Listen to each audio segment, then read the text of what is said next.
Namaste. Good afternoon. So we start today's session with the universal prayer. Then I'll introduce today's speaker to all of you. O hidden life, vibrant in every atom. O hidden light, shining in every creature. O hidden love, embracing all in oneness. May each who feels himself as one with thee know he is also one with every other.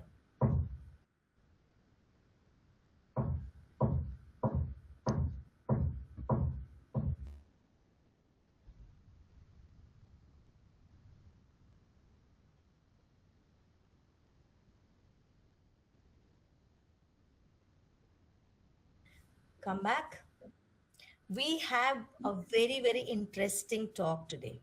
The subject itself is very catchy, very refreshing. Sister Catalina has suggested this topic so that she could speak about it, explain us. Maybe she's going to show us something on the screen. This is living from the heart. I'm sure she's going to excite us with some good inputs. How do we live using our heart? Less of mind, or maybe with mind, whatever, up to her, what she's going to explain and take this journey forward. Before that, I am privileged to introduce such a beautiful speaker we have today. She always speaks so sweet. Sister Catalina is an author, a poet, a translator, an editor. She's an international lecturer of the TS. Currently, she's based at headquarters in Adyar, and she's staying there with her daughter and husband. It has been since 2019 she has been staying there. She's a person from Colombia, and she comes naturally drawn to global cultures and ideas. And inspired by her parents' spiritual path and sharing their exploration of sacred wisdom from many traditions, she chose to be a member of TS in 2006. She says becoming a member feels like it's a return home, come home. Catalina currently serves as secretary of the School of the Wisdom. It's at Adyar. She's helping shaping international conventions and social media outreach. She has lectured widely across the Americas, Europe, Asia, and her articles have appeared in major theosophical magazines in multiple languages. Besides her literary works, poetry, and academic writings, she is serving on the Colombian board of TS, and she has coordinated the roundtable. She has supported youth groups internationally over the last 15 years. So many things I have kind of got to share about her. She's the first board of the revitalized World Federation Young Theosophists, WFYT as we call it. And she's a lifelong volunteer. She is into supporting of intergenerational and intercultural theosophical work. She has studied literature, cultural management, education, and that is so apt about her that she has been working in a professional journey for teaching, television, cultural projects. This is a whole soul, um, a personality who can give you many aspects about our being, like educational, cultural, managing, language, publishing. So that is Catalina, and I'm sure she is going to have a very, very interesting deliberation today, living from the heart. Over to you, Catalina. So nice to have you with us. You Thank may start. you. Thank you, yes, Catalina, for your lovely and heartful presentation. It's really beautiful to be here. I namaste to all of you, dear friends. I'm very honored and thankful to you, Sister Catalina and to Kritika for the kind invitation to share on this topic, living from the heart. It's a topic very close to my heart.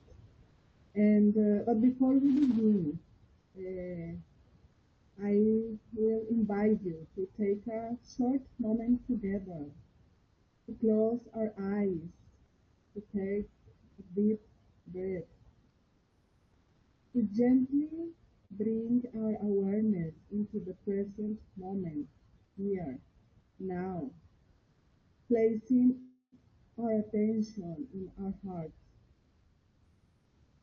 To, to it, we connect to each other, and to we may come from different paths, experience.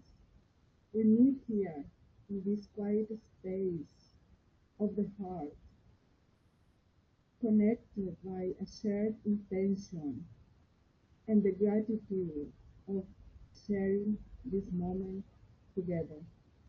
So let's stay in gratitude, connected heart to heart for some seconds.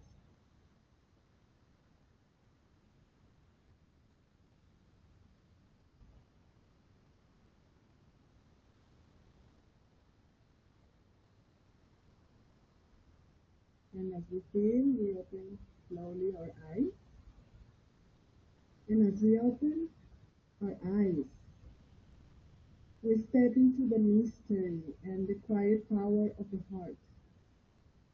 Many spiritual traditions have always recognized the heart as the true spiritual center of the human being.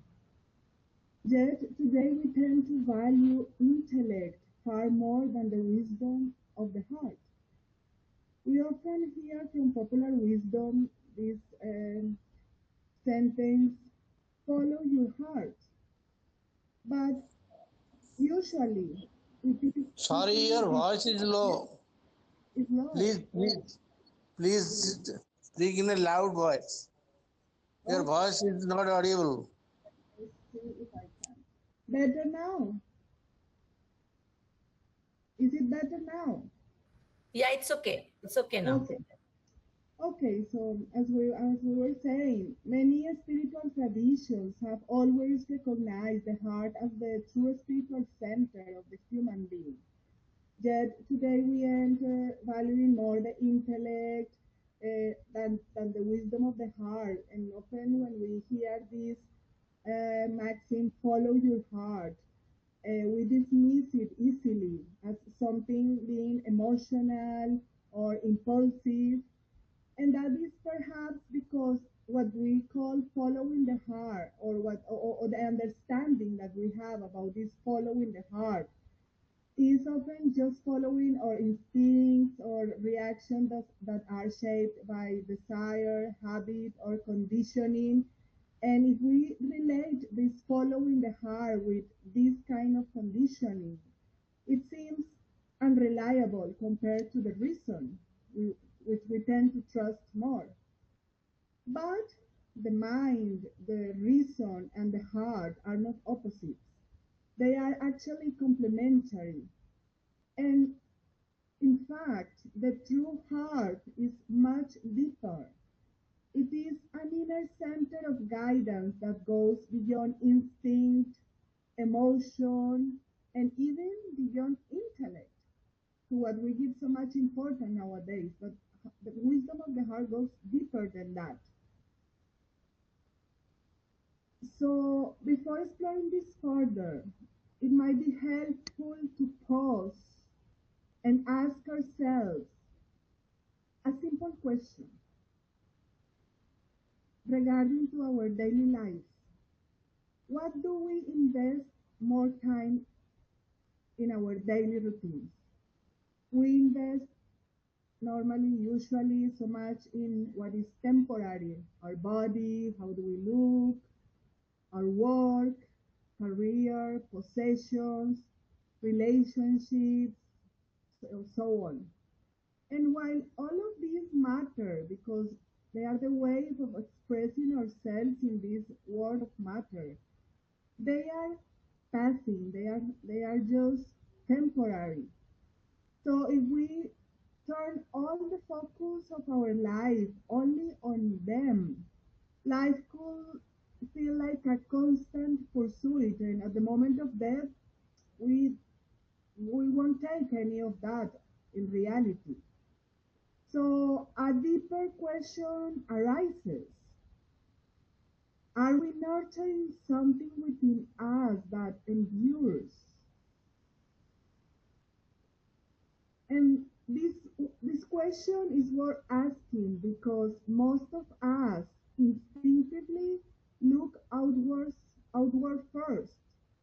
As human beings, our attention is constantly pulled toward the external world, through our senses and our thoughts. And because of this habit, turning inward can feel surprisingly difficult, even when we decide to center ourselves in the heart. Because we are so used to this that the mind quickly seeks distraction, entertainment, and stimulation. And of course, nowadays with social media, having a cell phone all the time, this is even more challenging. But the act of turning inward is actually very simple. It's more simple than when we normally can see. We do not need special conditions. We can be sitting, we can be standing, we can be working, or even speaking with someone and still remain centered in the heart. It's something that we could call like being here and now, attention in the moment. That is a way of living or being centered in the heart. And of course, we can have a regular meditation, a regular practice, and that will be very helpful. But being centered in the heart is much more than this practice that we may or not do every day. Yes, the daily meditation helps because sitting quietly trains the mind, strengthens awareness, and gradually builds the habit of returning to the heart. So, in this way, meditation becomes a training ground. But we can try to practice that attention to our hearts in every moment, even now, as we are here sharing, as I am talking to you, as you are listening to me. We can try to keep that attention and that focus on our hearts. Throughout history, enlightened beings and spiritual teachers have given remarkably similar answers to humanity's deepest question. When we center, we will begin to center and entering inwards. We begin to ask questions like, who am I? What is God? What is my purpose? And again, there is a common ground in all traditions' answer, which is look within. And echoing today's topic, we could say, look within your heart. But what does it really mean to look within the heart? And which heart are we talking about? I'm going to begin to share my screen so we can explore this together with some visual aid. Let me see. Is it coming, my screen? Yeah. Okay. Coming, and So, let me pin this all to all also so that everybody could see that. yes. Okay, but I'm not able. Oh, no. Wait. I did. Okay, fine. Yeah. Okay, so, um, well, the heart is not merely the physical organ beating in our chest. In spiritual traditions, it is described as the place where divine resides, the seat of the spirit, of God, the eternal reality, or whatever name one prefers. Some speak of it as the universal order, others call it love with a capital L, unconditional love.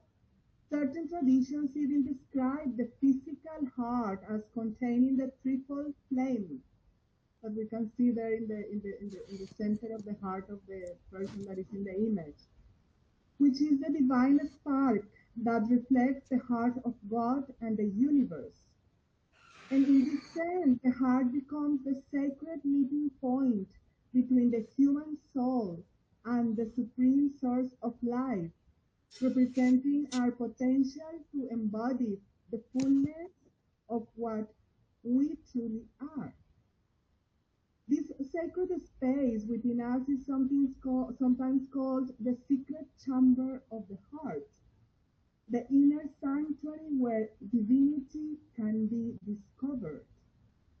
As Ramana Maharshi says, the entire macrocosm is within the heart. The entire macrocosm is within the heart. Imagine the powerful center that we have in our secret chamber of the heart. And this echoes what one of the letters of the Mahatma, I guess is the number 90 of the synod. And with the That's letter very says this hermetic axiom that says, as above, so below, as below, so above, because the entire macrocosm can be within my heart or our heart. This principle reminds us that there is a deep correspondence between the universe and the human being, between universal consciousness and human consciousness.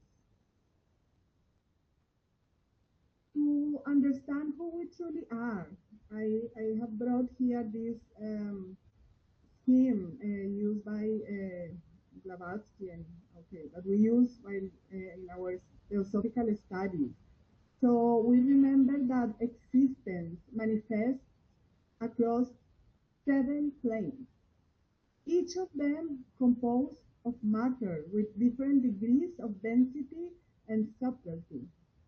So the higher the plane, the more subtle the matter that inhabits it or composes it.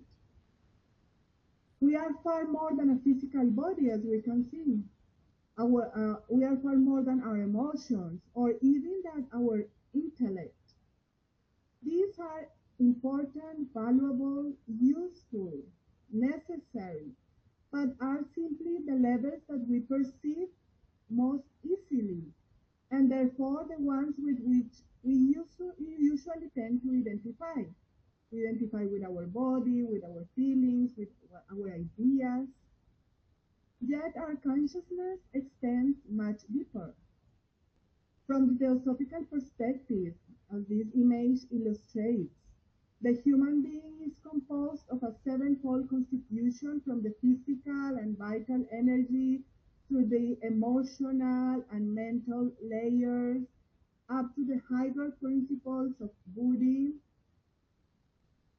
which is the spiritual soul, and Atman, which is the spirit, and the lower aspects from the personality.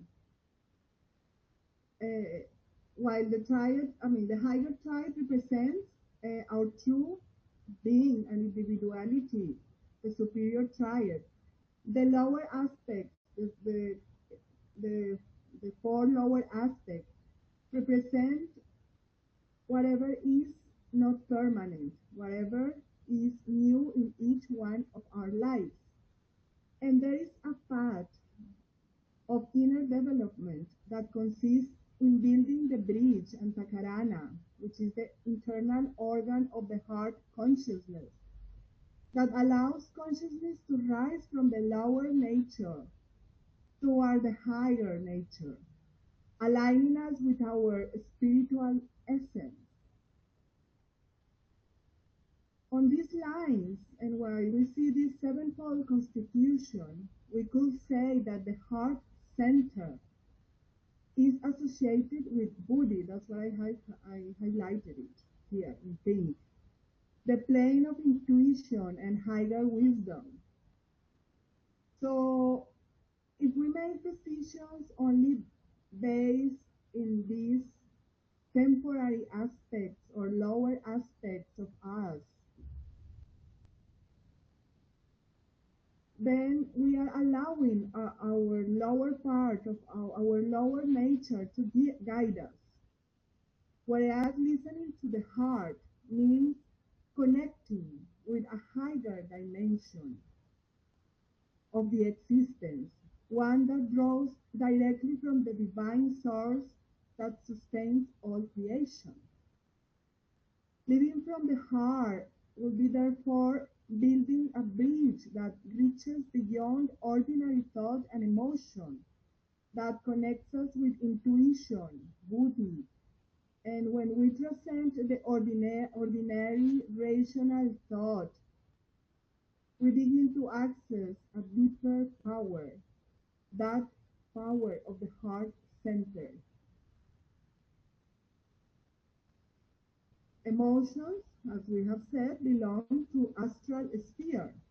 So that's why we cannot mistake this follow your heart by a call of follow our emotions. Now we know that it's not what this call means, because emotions belonging to the astral sphere are often responses to the vibrations of our desires.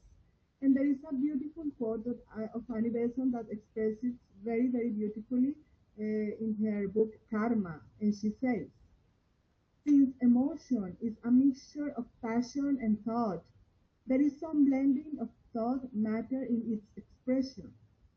Emotions are part of the karmic baggage. However, any person, through an act of will, can elevate and harmonize them. So here we see how the emotions are a product of lower expressions, but if we put into practice the willpower, we can elevate them. We can sublimate them to the higher spheres.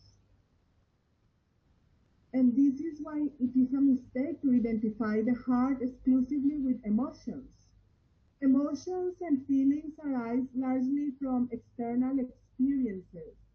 They belong to the astral sphere and are constantly shaped by that brings us pleasure or pain. When we observe this more closely, we begin to see that these emotional reactions are not random. They follow certain patterns that keep us bound to this level of experience. And this precisely is what the five pleasures or causes of suffering, afflictions, helps us understand when we know them. They describe the inner mechanisms that sustain this reactive, emotion-driven state of consciousness. Ignorance of our true nature, avidya, leads us to identify with the ego, which is asmita, which in turn generates attachment to what we find pleasurable, raga, and aversion to what we find painful, dvesha. And from this cycle arises a deep fear of loss and death, which is abhinivesha.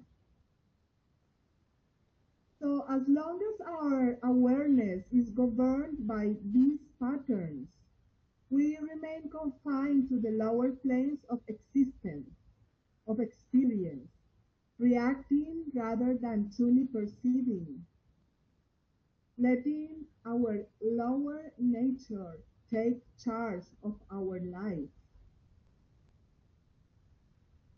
In this state, what we often call following the heart will be that misunderstanding that we mentioned at the beginning of following these conditions and emotions. So this is why it's important to understand our sevenfold constitution, these causes of suffering, because we need to understand that following our heart is nothing related to that.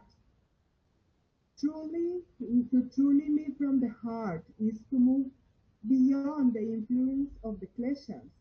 It is to free our perception from these distortions and to reconnect with the higher aspect of the heart, where intuition, buddhi, and clarity and unity arise naturally.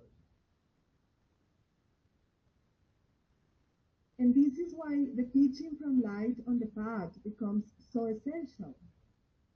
It says, learn to see intelligently into the hearts of men and look even deeper into our own heart. To see intelligently is to free our perception from the distortions created by the kleshas. It means developing an awakened intellect, an eager intellect, like the Golden Spurs tells us.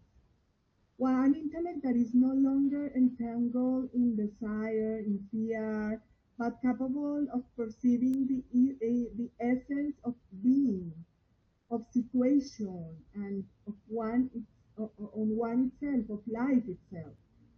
This gives us a clarity that allows us to truly look within the heart, to be present.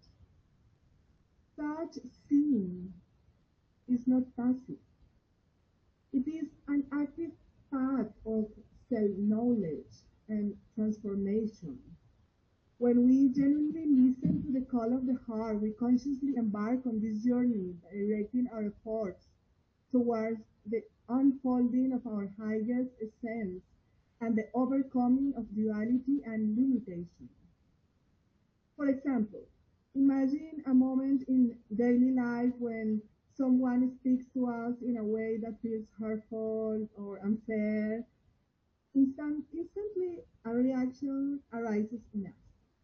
Perhaps irritation, defensiveness, or the urge to respond sharply.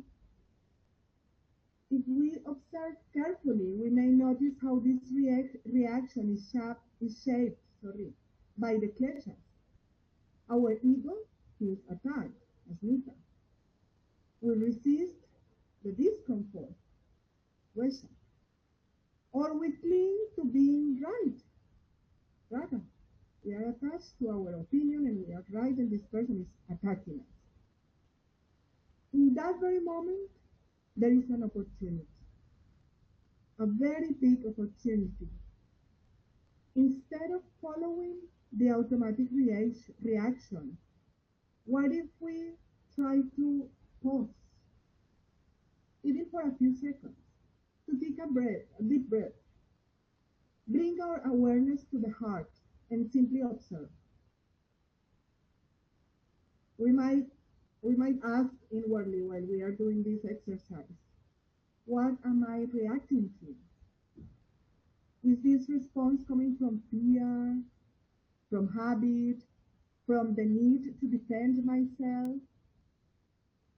And what will the path of the heart will be here? What will the heart perceive here? And we can do this not only in these kind of moments in which we are excited, because of course in these moments it's even more difficult, but we can do it in many other moments as a way of training us for these bigger moments when we are on a disturbed state of mind. And as we do this, something shifts. The reaction softens and some new space opens. In that space, a new understanding can arise. Perhaps we see the other person suffering. We realize that his or her apparent attack may not be such or may come from a place of suffering, or even we can recognize our own patterns more clearly. From there, our response becomes less reactive and more conscious, guided by clarity and compassion. Because normally the mind tends to divide things into me and you, but when we turn inward, especially in such kind of situations, the heart reveals unity. Separation begins to dissolve and deeper understanding emerges. And from here, true heart-centered awareness guides us beyond illusion into the experience of oneness. So this is an exercise that may be useful to do. Even now, as I was telling at the beginning, we can try to do it as we listen, as we speak, try to bring always our attention to our heart. And one thing that helps to do that is bring our attention to our breathing. That helps us that kind of connection. In her collected writings, Blavatsky wrote that there are three main centers in the human body: the navel, which is the center of desire; the brain, the center of psycho-intellectual activity; and the heart, which is the center of spiritual consciousness. Placed between the other two, the heart acts as a bridge, is the seat of Atma Buddhi Manas, the highest spiritual principle in the human being. HPV reminds us that intuition and spiritual will remain largely dormant in most people, and to awaken them, we must unite brain and heart. And she also warns that spiritual consciousness can only prevail when the heart is pure. That's why the first step in the golden stairs is pure heart, because it's the bridge to connect with our divine essence. HPV highlights also the heart's central role in spiritual practice and says that it's energetically linked to the brain in polarity. And she explains that in ordinary life, impressions flow from the brain to the heart, and that keeps intuition asleep. In the ordinary person, the heart is negative in relation to the brain, which serves to center of the lower mind. But what she suggests to do is that to reverse the polarity and make the heart become the positive center from where the flow goes to the mind. And then the spiritual wisdom begins to guide our consciousness. Achieving this requires constant effort, yes, again and again. But this effort gradually awakens the spiritual will. So it's important to understand these polarities. Let's remember, normally the positive is in the mind and we send the dictates of what to do from our mind. But let's reverse, in the spiritual practice, we reverse the polarity and we go from heart to mind. As Krishnamurti expressed very beautifully, when the heart enters the mind acquires a completely different quality. Then it truly becomes limitless, not only in its capacity to think and act efficiently, but in its sense of living an immense space where you are part of everything. When the wisdom of the heart is ignored, the consequences can appear not only spiritual but physically. Illnesses, actions that contradict values, etc. So living from the heart allows us to act with clarity, purpose, warmth, spontaneity, bringing the ability to perceive situations free from illusion, without conditioning. In the voice of the silence, when the disciple asks what will lead him to the path of liberation, the master replies, be pure of heart before you embark on your journey. Distinguish between the knowledge of the head and the wisdom of the soul, between the doctrine of the eye and the doctrine of the heart. Rise beyond illusions. Turn your gaze away from the illusory world. Do not trust your senses. Look inward. You are Buddha. Your body is not the self. Your self is bodiless. And we are Buddhas in potential.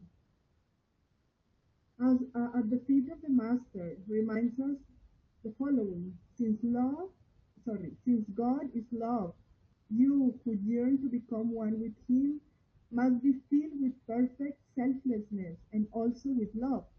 And also it warns especially against three harmful tendencies: slander, cruelty, and superstition, calling them sins against love. So purity of heart frees us from prejudice and conditionings. As the Bible says, blessed are the pure in heart, for they shall see God. Likewise, we are asked to discern the real from the false, the transient from the enduring. Viveka uh, grows as intuition awakens, and that's why the doctrine of the heart is sometimes called the great shifter. The voice of the silence tells us that this doctrine of the eye is for the majority because it's based on intellectual understanding, whereas the heart doctrine is for the few, those who are really ready to start that part of inner transformation. Change begins with me. HPV reminds us that the heart is the dwelling place of the spiritual being, while the head is the seat of the intellect. And interestingly, modern science is beginning to recognize what HPV herself and esoteric traditions have long taught, that the heart has its own intelligence. Some studies even suggest that it can perceive information even before the brain, because it has a vast network of neurons and a power electromagnetic field. And that's why the heart influences not only our emotions, but also our perception, our memory, learning, decision making. In fact, the heart's electromagnetic field is up to 5,000 times stronger than the brain's electromagnetic field, and it extends beyond the body and interacts with the fields of others. So when hearts resonate, which is a phenomenon known as entrainment, something very beautiful occurs. The rings synchronize, the information is shared, and it shows even that the positive emotional states can foster coherence in our life, enhancing empathy, and even healing. Also, emotions such as fear, anger, frustration, etc., create disorder in the system, while those such as qualities like compassion, kindness, gratitude generate harmony both within ourselves and in those around us. And now we see why, because the electromagnetic field of our heart is very big, arranges everything a lot, sorry, and connects with other people's electromagnetic field of the heart. Eastern traditions speak also of the heart chakra, Anahata, as the center of love, and it is positioned between the lower and the higher centers. It's like a bridge between the physical and the spiritual. It's right in the center. And Anhata means unstruck, a sound without conflict, symbolizing the silent harmony of the heart. So to live from this center is to see clearly, act with love, transcend selfishness, recognizing the unity of life. And this path of transformation rests on three pillars: study, meditation, and service. Study must go beyond intellect. And Ibesant actually reminds us that we have to meditate deeply on what few lines we read, so that knowledge becomes a lived experience. Spirituality then is not about accumulating knowledge, but it is about transformation. To study, when we deeply reflect and practice meditation on the heart, also we can make this practice.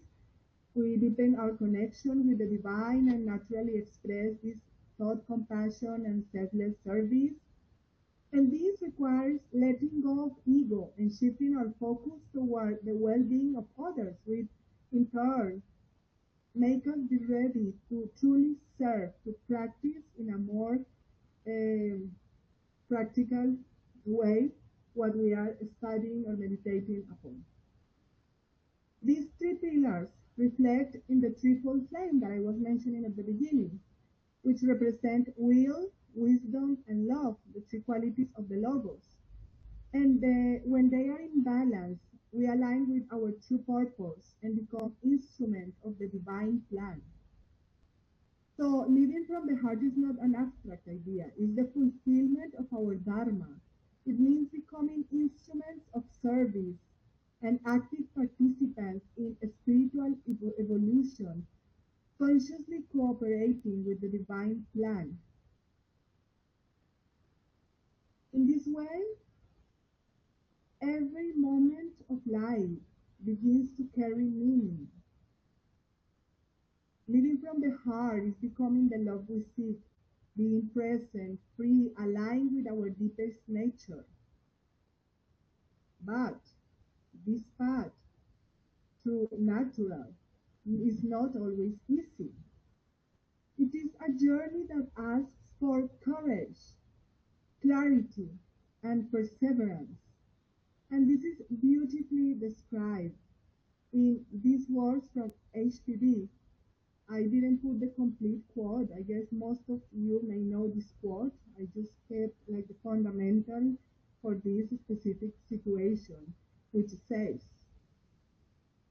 there is a road, steep and full of trials. This is like a paraphrasis of the actual quote.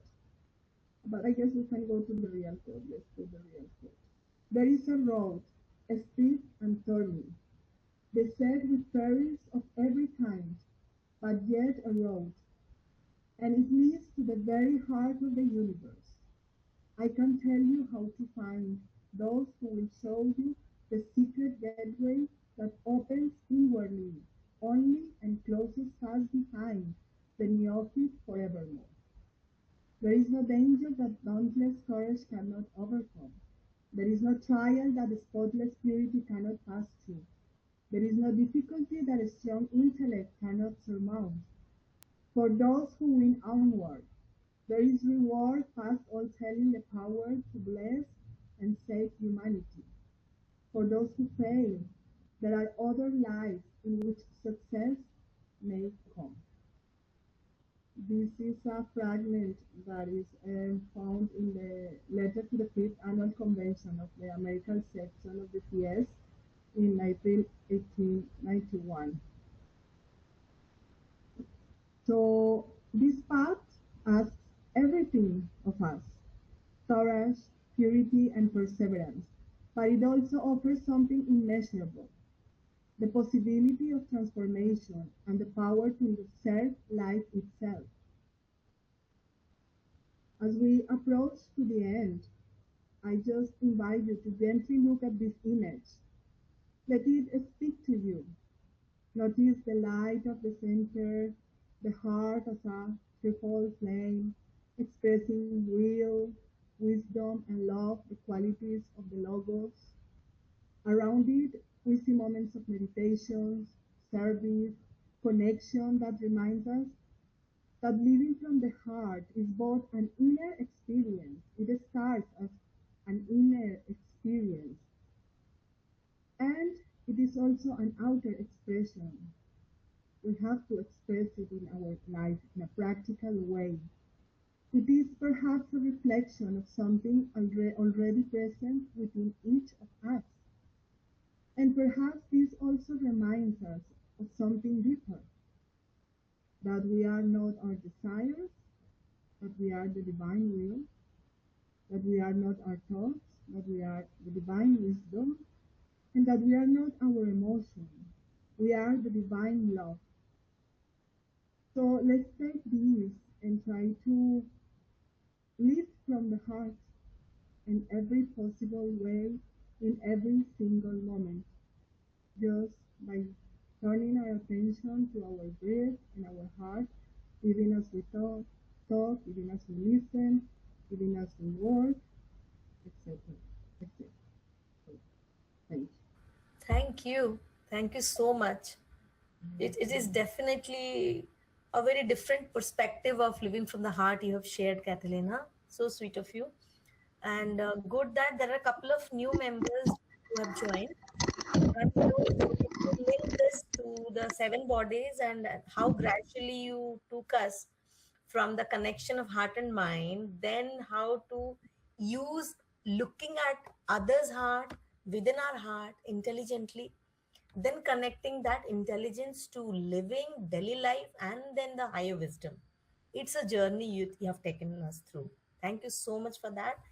Today morning, when I was reading a book, like we have a Bhagavad Katha, I was reading in my own language, Odia language.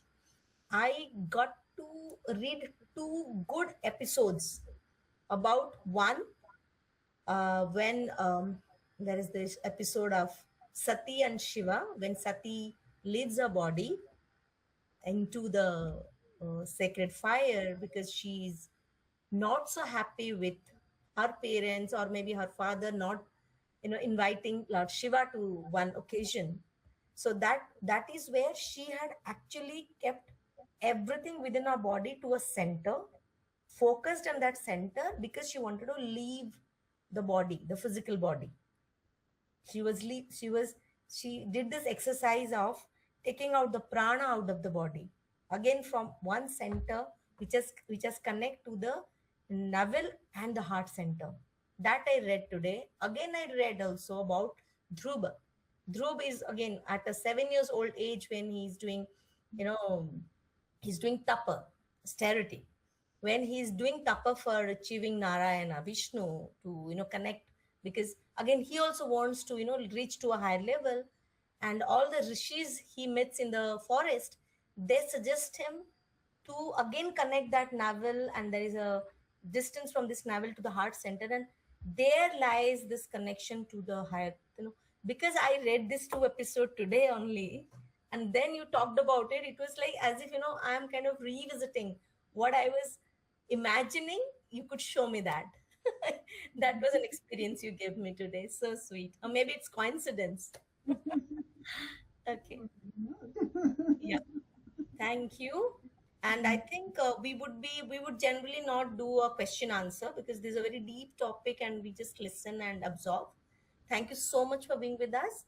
We would close this session with a prayer. Thanks everyone who have joined us. Every month we do one external session, and that's why we called you today. Thank you so much. Thank you. We'll move to the prayer. Thank you. सर्वे भवन्तु सुखिनः, सर्वे सन्तु निरामया, सर्वे भद्राणि पश्यन्तु, मा कश्चित् दुःखभाग् भवेत्. ॐ शान्ति शान्ति शान्तिः.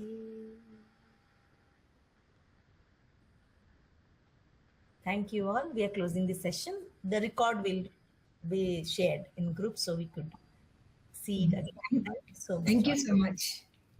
Thank you.